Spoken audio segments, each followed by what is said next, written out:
Do you use a planner? Is your planner specific to only your day-to-day appointments, or is it a planner that helps you plan your whole life?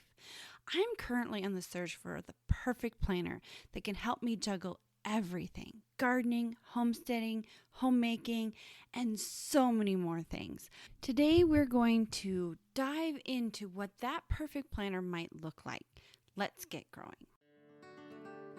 Hello, and welcome to the Pray Just Plant podcast, a show that talks about growing a garden, a homestead, and most importantly, growing closer to God. I'm your host, Crystal Media, owner of the Red Ridge Farm Homestead, located at the foothills of the beautiful Bighorn Mountains in Wyoming, USA. Our mission here at Red Ridge Farm is to help women of faith find the courage to grow healthy food for their family while building a closer relationship with our Lord and Savior. If that's you, don't let the world hold you back. Pray Just Plant. Welcome to the Pray Just Plant podcast, the podcast that is all about growing a garden, growing a homestead, and growing closer to our Lord and Savior. I'm your host, Crystal Media, and today in episode 7 of season 1, we're going to continue to talk about planning. We've talked a lot about garden planning, but today I really want to talk about planning as in how we can find a planner that would solve our problems. And that's the first part. When we're looking for a planner, when we're thinking of maybe designing our own or thinking of purchasing a planner, we need to first, before we even get in type planner, because there are so many on the internet, there are so many on Amazon, we need to first ask ourselves, what problems do we want this planner to solve? Because that's why we probably want a planner, right? Is because there's some kind of problem that we think that being more organized would solve, right? For me, being a perfect planner that would plan everything, that's the problem I want it to solve. I want it to be a one place that I go to help me plan my day, to help me look at the week, to help me look at the month, to help me just everything is in one place. And as a gardener, I want it to have all my garden information there. As a homesteader, I want it to help me keep track of like things I do on the homestead. As a person who does grow their own food as a gardener and a homesteader, I want this planner to also help me keep track of the good vegetables I have downstairs, the good vegetables I have upstairs, the meat in the freezer.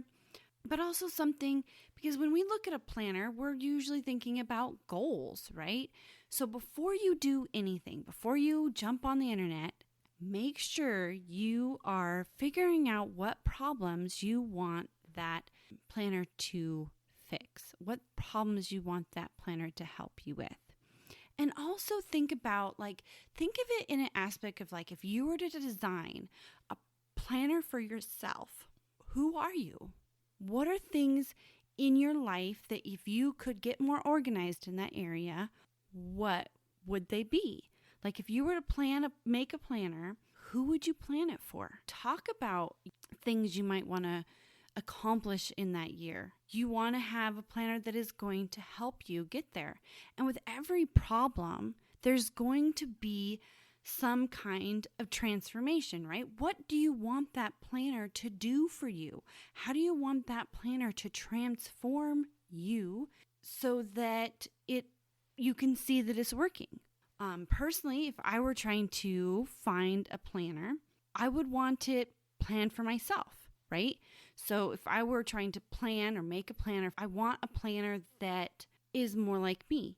It may be a really thick planner because I keep track of so many different things. So who I would be planning for is for a busy mom that not only has her day-to-day job, not only has the food she needs to put on the table, not only has to take care of her kids, but she's also taken on the jobs of being a gardener, being a homesteader, because that's me. That's who I want this planner that I'm looking for to be designed for. And the transformation that I would want it to give me is that every single day I move forward. It helps me move forward in my plan of growing a healthy family, growing a healthy lifestyle. And that's something we need to remember, that little tiny steps can always lead to a big transformation.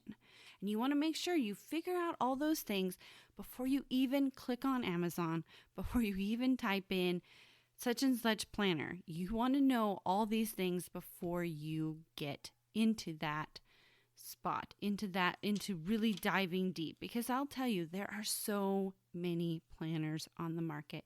It's not even funny. Even putting in like a homesteading planner, there are so many on the market. So you really need to define for yourself what that planner is going to do, what problems is it going to solve, who are you wanting that planner for? Describe yourself. What things do you want that planner to give you? And describe what you want, who you are. So then that planner can help you. And also figure out the transformation. What is your goal for having a planner? Why do you want the planner in the first place? It's not just become more organized. There's probably something. There's that problem, right? There's probably something in that problem that you want this planner for. It's time for the tips and tricks segment of this episode, where I share a few bonus tips and tricks that I use here at Red Ridge Farm. This week's tip and trick is brought to you by the Soil is Your Foundation Masterclass that was designed to help you understand the secrets hidden in your soil without ever having to deal with the overwhelm of playing the amendment guessing game. So today, the tip for this week is solarization. So right now, we're in the middle of March. Currently for myself, the weeds haven't started growing. I've been staring out into my garden going, what can I do now? Before they even start to emerge, what can I do now to get ahead of the weeds, right? We all have so many weeds. So that's where solarization comes in. And so what is solarization? Solarization is the blocking out of the sun to the soil so that those seeds, if they do germinate, are not going to get the sun that they need. So this means like laying a thick tarp, laying down a thick mulch before those little seedlings or little seeds, those little weed seeds, start to germinate. And so my goal this week, next and through the next week, is to trying to get ahead of the weeds. I plan to get my beds formed and ready.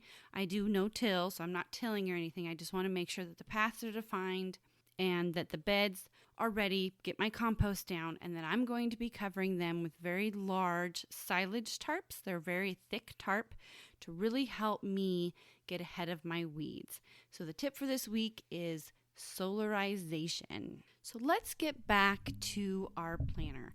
We've talked about, before we even look at what we need to do, we've talked about what a planner can do for us first. And now when we get on to Amazon or we go to wherever we want to find the planner, now we can go in and say, okay, these are the things that I'm looking for, right? This is the problem I wanted to solve. This is who I want this planner to be for, and this is a transformation I want. For me, if I were to go in a little bit deeper into, because usually a planner is some planners have like sections about individual different aspects that it can help you organize. And then it goes into your regular weekly or daily plan. So for me, a planner, and I think for you, if you're looking for a planner that can give you this same transformation, I think it would need to have 4 different sections in it. It would need to have a section about goal setting. Because if we are women who want to not only take care of the little things, but we also want to take care of the big things, as in like improving our gardens, improving our homesteads, improving things around the house, making things a little bit easier to function, even having a section, about like how much money you want to save. Maybe you want to plan for a big vacation. All of those could be in this goal setting section. So to me, I think when I'm looking for a planner, I want it to have a goal setting section. Something that can help me walk through and get my goals out of my head, get them on paper, get them ready to go. And then the next section I would have is like a house section, because I'm a homemaker. I'm a mom. I try to clean my house. I don't love it, but I try to clean my house. And I cook every single day. I cook 3 meals a day. So those are things that I do and I handle every single day. I'm in my house every day. I make my bed every day. That's like a habit.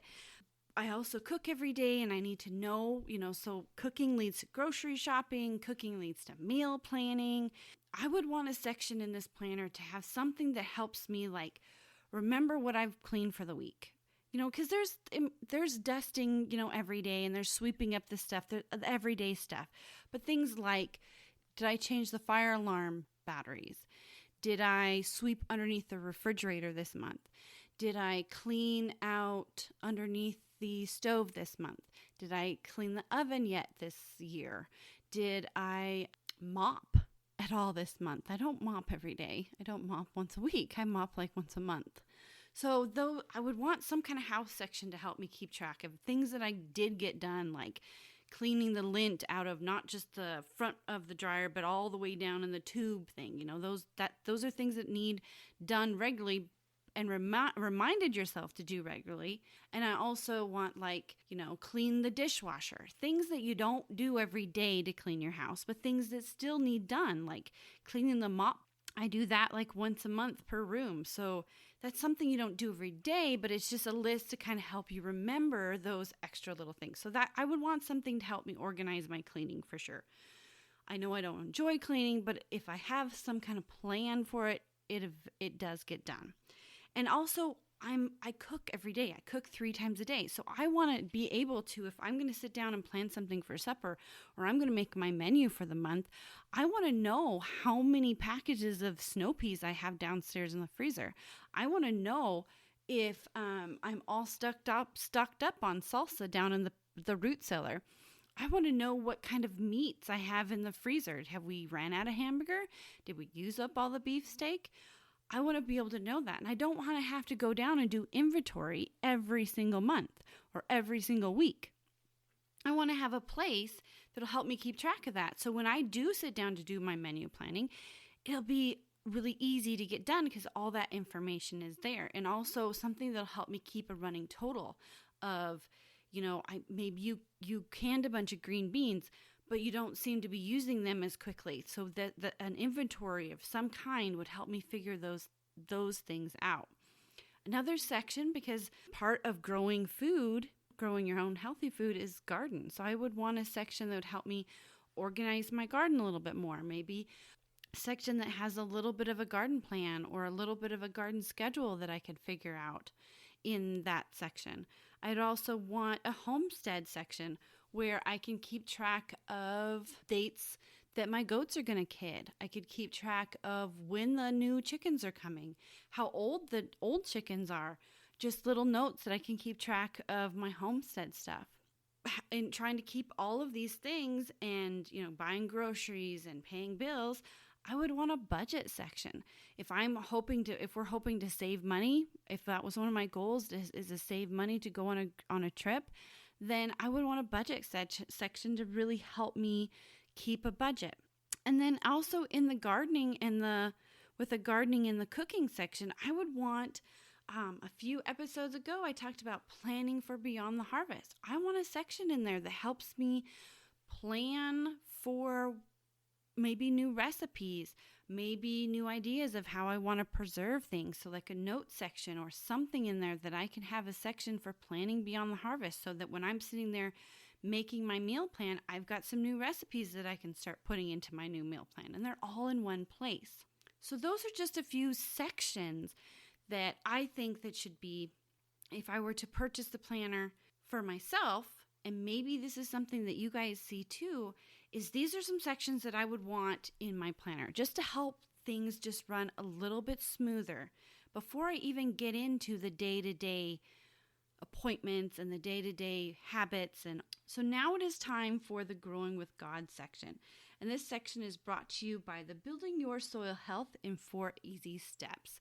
This is a guide that I developed to help you walk through 4 easy steps of improving your garden soil. So today's verse is Proverbs 16:9. In their hearts, humans plan their course, but the Lord establishes their steps. So I just wanted to take a moment we're talking about planning here. We're looking at the future. We are making a plan. And we, in our hearts, we want to plan our course, but we also need to remember that the Lord has established our steps. He already has a plan for us. He is our guide. When we do make a plan, we need to check it with Him. We need to say, hey, is this plan going along with what you have for me? But He has your plan.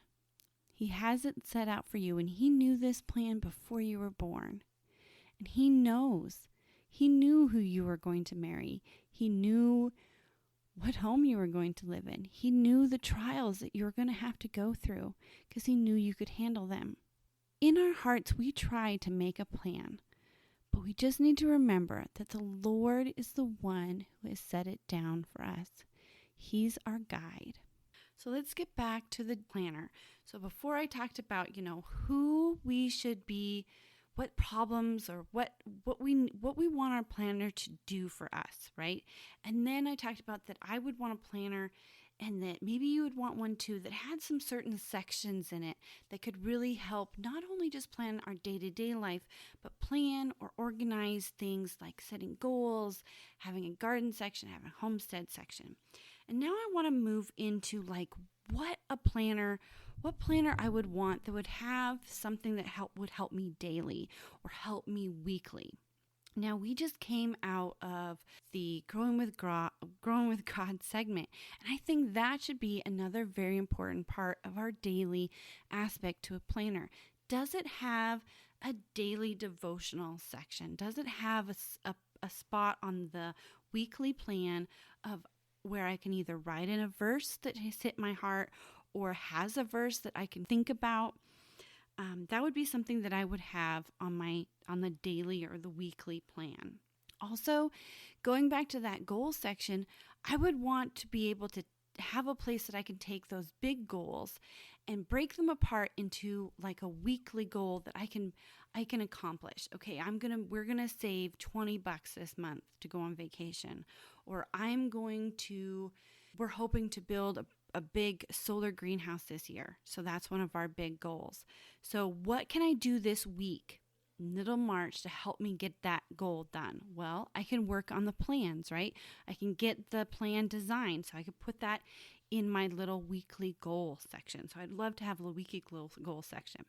And also when we talked about all that inventory and making a menu, I think the week section should have something that, and I hope you agree with me too, it should have a place where we can put our menu, what we're going to cook for the week so we can get it out. I know personally that if I don't have something out of the freezer by 5 o'clock, I am more apt to say, hey, hun, my husband works in town, hey, hun, can you pick up such and such? But if I have a plan and I have a goal and I have it all set out for me, a menu plan, and I see it first thing in the morning and I get the meat out of the freezer, I get all the vegetables pulled up from downstairs as I come upstairs when I do my chores, I am more apt and more excited about making a from scratch meal because everything's been set out for me. All I have to do now is go and cook it. So I would think that weekly layout would have a place for a menu. And then the next section would be a journal section, something that I could write down, thoughts that are bugging me, things that are happening. Maybe something in the garden happened, like a certain bug started attacking. Then I could write it down in this section. And also this journal section would have an open spot.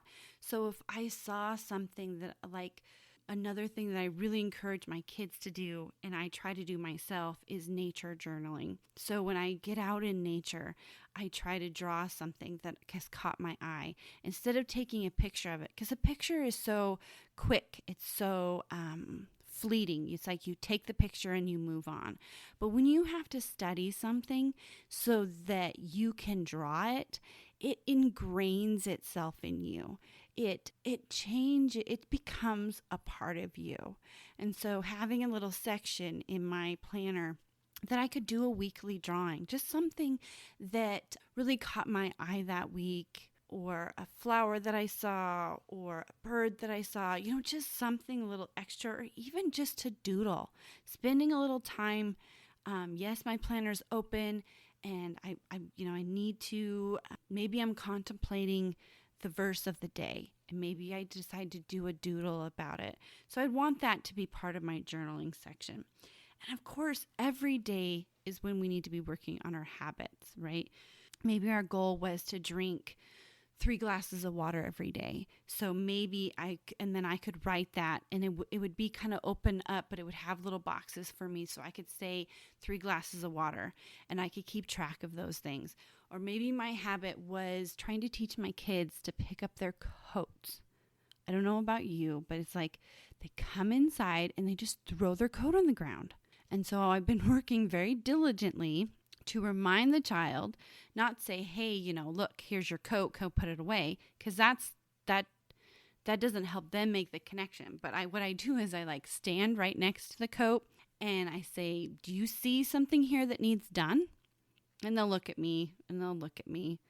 And I said, do you see something that needs done? I just keep repeating myself. And they'll look, and then they'll finally start looking down and around, and then they see their coat on the ground. They're like, oh, yes, Mom, I was supposed to put my coat away. Yes, you need to go put your coat away. So I personally try to keep track of reminding myself to do that for them, and so that they can eventually start taking charge of that themselves. So maybe that's a habit, of helping you really put a little extra oomph into developing either a habit for yourself or maybe a habit for your children. And part of the daily section, I personally am a block scheduler. I like to do where I block certain times that I'm going to work on things. I have a chore block, it's like 8 o'clock or 8:30ish. We all go out and do chores. And then when that's done, we start homeschool. When that's done, when noon hits, we have lunch. I'm not so much of a specific 8:35 kind of person. It's just we have these blocks that are in the same order every day. And I personally don't write them out every day, but it would be nice to have a section that could help me maybe lay it out for the week, what it was going to be, and then put in some extra dates, extra things that I need to remember to do, like go grocery shopping, go to the doctor, take the goat to the vet, write in the garden things that I need to do. But I think another really important part of this planner would be that it had no dates, so that I could put my own dates in. It would give me still Monday, Tuesday, Wednesday, the weeks, and it would give me the month. But on the actual week schedule part, there wouldn't be any dates. So then I could fill those in myself. So then if I go a couple of weeks without filling in my planner, that's fine. But I can also start my planner, or I can finish my planner when I choose to. I can start my planner when I start my gardening season instead of the beginning of the year. I could start my planner when we start homeschooling, which is in the fall of the year. It doesn't really matter. That is pretty much it. So I'm just going to recap just really quick, just remind you a few ideas about when you're going to be looking for a planner. So before you even get on Amazon, you want to ask yourself, what problems is this planner going to solve for me? Who is this planner going to be for? If it's going to be for yourself, describe yourself. Put down what parts of your life you want help with planning, and then put in the transformation. What does your planner want you to do? My transformation is I want my planner to help me daily make a schedule, daily make a future step to growing a healthy family. And then if there's any sections in it, what are those sections going to help you with? If you've made a list, I personally have made a list that I want help with goals. I want help with getting food on the table. I want help with my gardening. I want help with my budget. I want help with homesteading. I want help with planning recipes for the future. And then on the daily part, the thing that I look at every day, the weekly section, I want a place that I can keep block scheduling. I want a place that I can write a daily devotional, or a daily devotional has been provided for me. I want a place to put my menu. I want a place to list my weekly goals. I want a place for a drawing so that I can keep up my nature journaling. I want a place that keeps track of my habits. And I don't want dates. Dates, you can fill them in yourself, but I personally that's just me. I want to be able to pick my dates. We do not homeschool like regular schools. We function with the seasons. And so that's the way I schedule. So that brings us to the end of this episode. Thank you for listening. And don't forget to check out the description box. It has all the information, all the links that I've discussed in this episode will be there. As always, thank you for joining the journey, and pray just plant.